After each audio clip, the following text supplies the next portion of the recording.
Pemirsa, Prabowo Subianto hampir lupa menyapa Partai Solidaritas Indonesia saat mengawali pidato politiknya di acara deklarasi Partai Gelora. Sadar hampir lupa menyapa, Prabowo mengaku grogi saat harus berhadapan dengan PSI. Saudara-saudara sekalian, saya buka dengan pantun. Oh, adik-adikku dari PSI. Sorry. Ini kok saya nggak buka halaman kedua ini. Sorry, ini salah saya ini, aduh.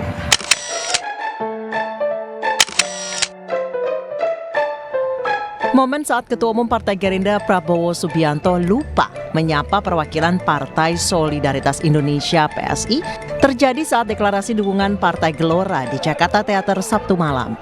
Ketika itu, Prabowo menyapa seluruh elit partai yang hadir. Mulai dari Ketum Partai Gelora, Partai Bulan Bintang, Sekjen PAN, elit Partai Golkar hingga jajaran pimpinan Partai Gerindra. Sempat terdengar suara riuh dari arah para pendukung, kemudian Prabowo baru teringat bahwa elit PSI juga hadir dalam acara deklarasi ini. Menyadari kehilapannya, Prabowo mengaku grogi saat harus berhadapan dengan PSI yang kemudian disambut gelak tawa hadirin. Ketua Dewan Pimpinan Pusat Partai Solidaritas Indonesia, Ibu Sheryl Tanzil. Tapi tadi saya sudah kasih tangan khusus, ya kan? Lama juga ya. Kalian perhatiin aja.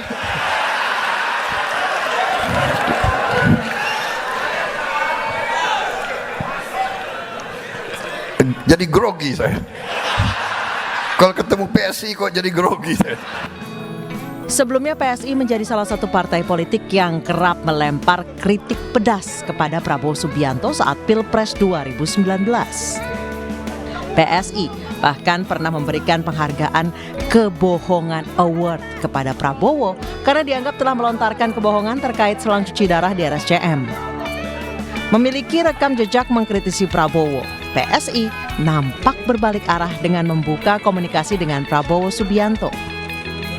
Salah satunya adalah dengan menyambut hangat kedatangan Prabowo beserta jajarannya ke kantor DPP PSI di Jakarta awal Agustus lalu. Dari Jakarta, tim Liputan iNews melaporkan. Pemirsa, momen haru terjadi saat Gubernur Jawa Tengah Ganjar Pranowo dan istri menerima kedatangan anak-anak disabilitas yang tergabung dalam rumah di Semarang. Di sisa akhir masa jabatannya, Ganjar dibacakan puisi yang berisi ucapan terima kasih dan apresiasi atas kinerja yang baik selama jadi Gubernur Jawa Tengah.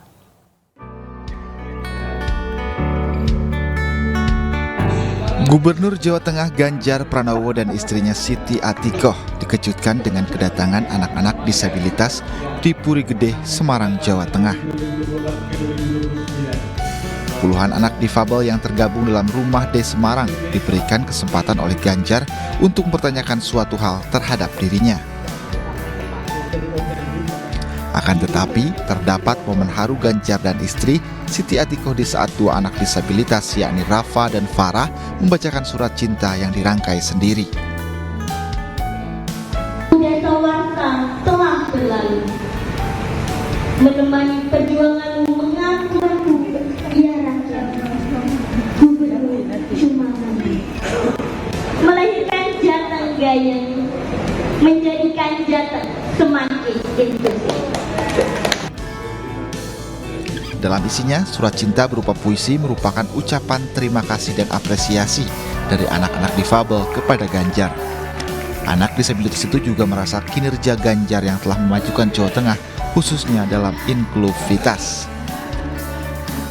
Pesannya di situ ucapan terima kasih untuk Pak Ganjar yang selama ini bisa memajukan Jawa Tengah ya untuk menjadi lebih inklusif, lebih maju lagi dan Jateng Gayeng pokoknya. Dalam hal ini juga Siti Atikoh, Ganjar Pranowo mengungkapkan perjalanan 10 tahun banyak kenangan khususnya terhadap dengan anak-anak difabel. Atikoh juga banyak belajar dari para anak berkebutuhan khusus itu terkait dengan jiwa keikhlasan dan berbagi yang tumbuh di dalam diri mereka di tengah keterbatasan. teman-teman, dengan adik-adik, dengan anak-anak. Khususnya saya juga banyak sekali belajar tentang keikhlasan. Jadi adik-adik ini, anak-anak ini selalu memiliki jiwa untuk berbagi dengan sesama. Di tengah keterbatasan mereka, misalnya ketika pandemi itu membuat masker, berbagi sembako gitu ya. Ketika bulan puasa juga berbagi takjil, dan di event-event yang lain juga seperti itu. Atiko juga mengapresiasi para pengasuh dan relawan para anak disabilitas tersebut lantaran dapat membentuk pribadi yang baik, khususnya dalam membangun kesetaraan. Dari Semarang, Jawa Tengah, Rian Rahman, iNews melaporkan.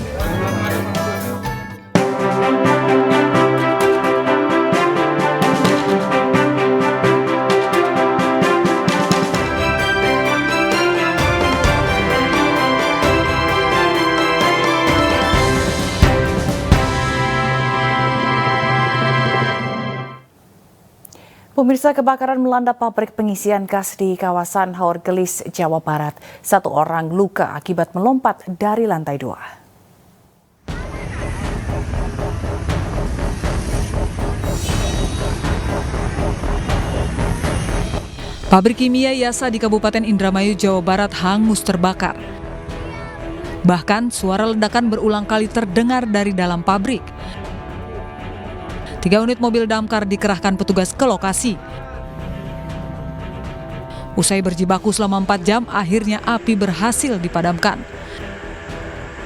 Diketahui kebakaran berawal saat sejumlah karyawan melakukan produksi gas portable berukuran 230 gram.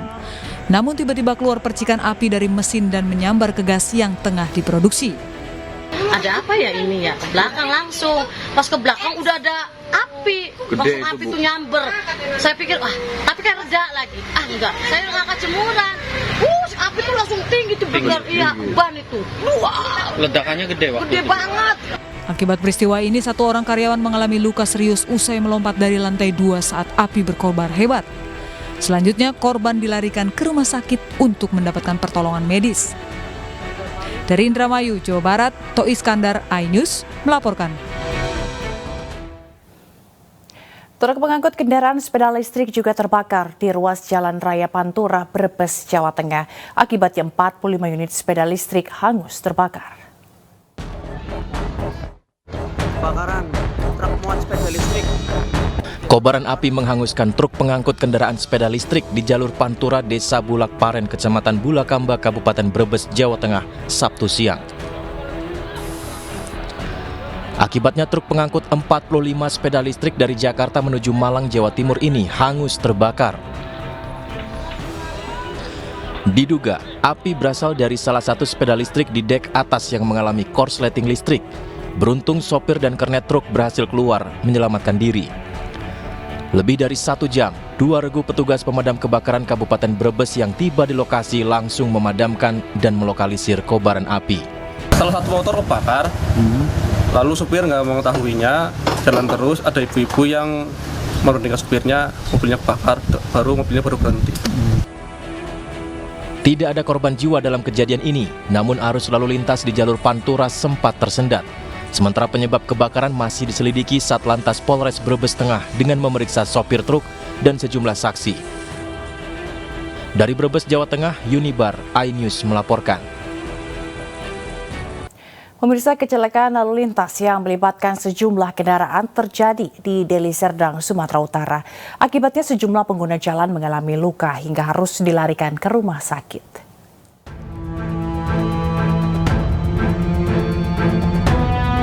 Inilah rekaman CCTV sebuah angkutan kota atau angkot melaju kencang hingga menabrak truk tangki di kawasan Jalan Veteran Pasar 6, Labuhan Deli, Kabupaten Deli Serdang, Sumatera Utara. Terlihat angkot melaju kencang dari arah Deli Serdang menuju Marelan, kemudian menabrak sepeda motor yang ada di depannya hingga terjatuh di badan jalan. Tak sampai di situ, angkot yang tiba-tiba membelok kanan menabrak truk tangki yang datang dari arah berlawanan hingga menyebabkan angkot tersebut remuk di bagian depan. Angkotnya pertama kali itu nyenggol kereta dulu, Bang. Nyenggol kereta itu lari ke kanan terus. Lari mentok sama mobil saya. Posisinya nggak bisa cepat ngerem ya? Saya sempat ngerem, saya tengok spion di belakang, udah mepet kereta di belakang, saya lepas rem lagi, takut tabrakan beruntun di belakang. Akibat peristiwa ini, sejumlah pengguna jalan mengalami luka-luka hingga harus dibawa ke rumah sakit terdekat. Selain itu, lalu lintas dari Deli Serdang menuju kota Medan dan sebaliknya sempat mengalami kemacetan. Kasus tersebut kini tengah diproses Satlantas Polsek Medan Labuhan. Dari Medan, Sumatera Utara, Yuda Bahar, iNews melaporkan. Kebakaran terjadi di kawasan Savana Gunung Bromo, Jawa Timur. Akibat kejadian itu, objek wisata Gunung Bromo ditutup untuk sementara waktu.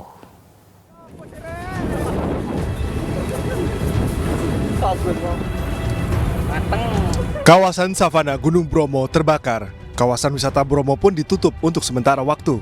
Petugas TNBTS dibantu instansi lain dan relawan masih berusaha memadamkan api. Penutupan sementara diberlakukan pada 1 September 2023 akibat dampak kebakaran di area Savana Wisata Gunung Bromo. Penutupan ini untuk memaksimalkan petugas melaksanakan pemadaman api di area Savana Gunung Bromo dan untuk mengantisipasi hal yang tidak diinginkan terhadap keselamatan wisatawan. Petugas mengimbau kepada wisatawan dan masyarakat agar selalu menjaga alam dari penggunaan api demi keselamatan, keamanan, dan kenyamanan bersama. Belum ada keterangan resmi mengenai luasan lahan yang terbakar. Saat ini petugas masih fokus melakukan pemadaman. Sementara itu, kebakaran area Savana Gunung Bromo yang terjadi beberapa hari lalu membuat pelaku jasa wisata, terutama sopir jeep, dihantui kecemasan. Kecemasan mereka karena terutama jeep adalah kendaraan yang rentan tersulut api. Untuk mengantisipasi hal yang tidak diinginkan, sopir jeep mengalihkan ke spot wisata yang jauh dari titik api. Tak hanya membuat para pelaku jasa wisata cemas, dampak kebakaran ini juga membuat pendapatan mereka turun hingga 30%. Kebakar mobil saya gitu, soalnya bahan bensin, bukan solar. Kalau solar mendingan gitu. Antisipasinya bagaimana?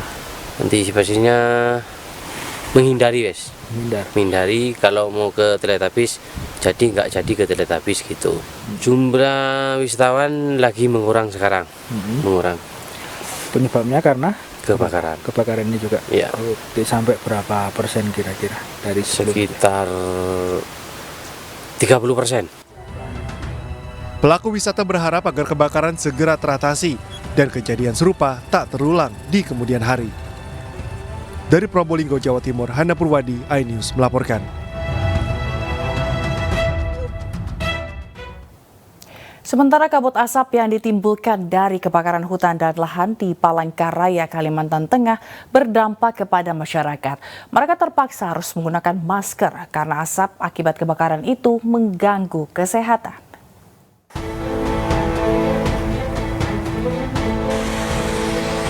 Kabut asap akibat maraknya kebakaran hutan dan lahan saat musim kemarau dan cuaca ekstrim masih menyelimuti jalan-jalan protokol di kota Palangkaraya, Kalimantan Tengah, Sabtu pagi. Warga merasakan bau menyengat dari asap kebakaran hutan dan lahan sehingga mengganggu aktivitas. Untuk menghindari bau dan paparan asap, sebagian warga, terutama bagi mereka yang beraktivitas di luar rumah, memilih menggunakan masker. Menurut sejumlah warga yang sering melakukan aktivitas di luar ruangan, mereka mengaku sudah mulai merasakan dampaknya terhadap kesehatan seperti sesak napas. Apalagi kalau di sekitaran RT Milono. Apa yang dirasakan? Mulai sesak napas sih. Oh gitu. Mulai nggak nyaman aja sih, sudah pernah pasangan. Udaranya begitu ya? Iya. Pagi ini rasanya berat, sesak. Berat ya? Iya. Sesak ya? Itu kenapa tuh? Asap dari kebakaran lahan? Iya, karhutla. Oh gitu. Iya. Jadi semakin parah apa gimana, Pak? Ya, semakin parah. Warga berharap kebakaran hutan dan lahan di Palangkaraya yang menjadi penyebab timbulnya kabut asap dapat segera teratasi agar ke depan dampaknya tidak semakin parah. Dari Palangkaraya, Kalimantan Tengah, Adesata, iNews melaporkan. Pemirsa, harga beras di sejumlah daerah terus merangkak naik. Di Banjarnegara, kenaikan berkisar antara Rp1.000 hingga Rp2.000 per kilogram. Kenaikan harga beras itu dipicu karena stok padi dari petani menipis.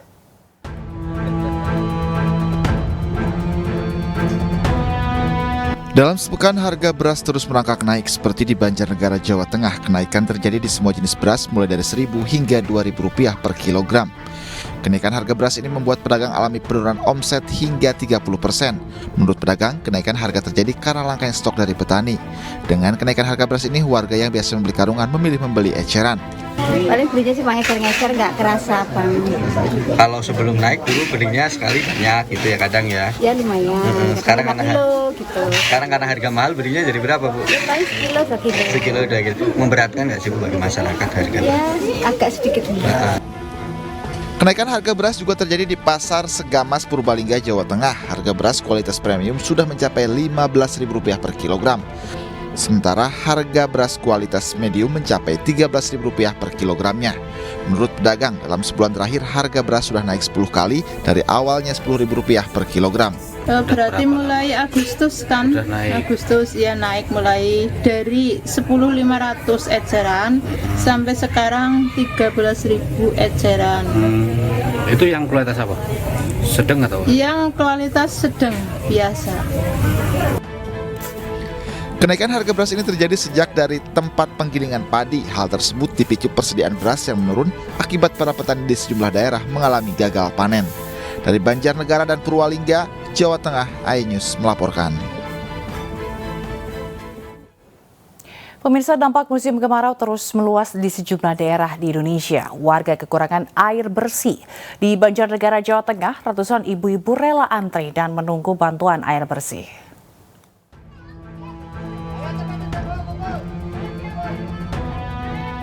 Ratusan emak-emak warga Jalatunda, Banjarnegara, Jawa Tengah rela antri berjam-jam untuk mendapatkan bantuan air bersih. Musim kemarau panjang sejak 3 bulan terakhir membuat mata air mengering dan warga mengalami krisis air bersih.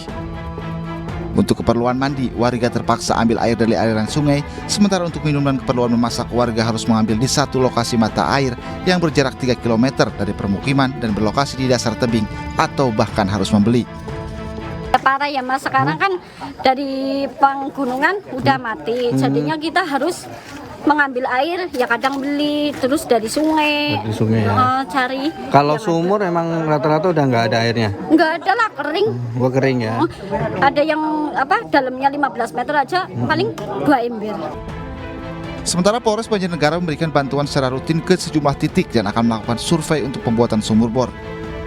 Polisi RW kami dan menyampaikan bahwa mohon bantuan kiranya dapat diupayakan untuk disalurkan air bersih, mengingat di Kecamatan Mandiraja mata air cukup jauh dan rencananya kami juga akan melaksanakan pengecekan bersama pemerintah daerah untuk mengupayakan adanya sumur bor yang nanti akan kami laksanakan berikutnya. BPBD mencatat sudah 12 desa saat ini mengalami krisis air bersih. Warga diimbau untuk melaporkan jika sudah tidak bisa mendapatkan air bersih agar segera dikirimkan bantuan air bersih. Dari Banjarnegara, Jawa Tengah, Elis Novit, iNews melaporkan.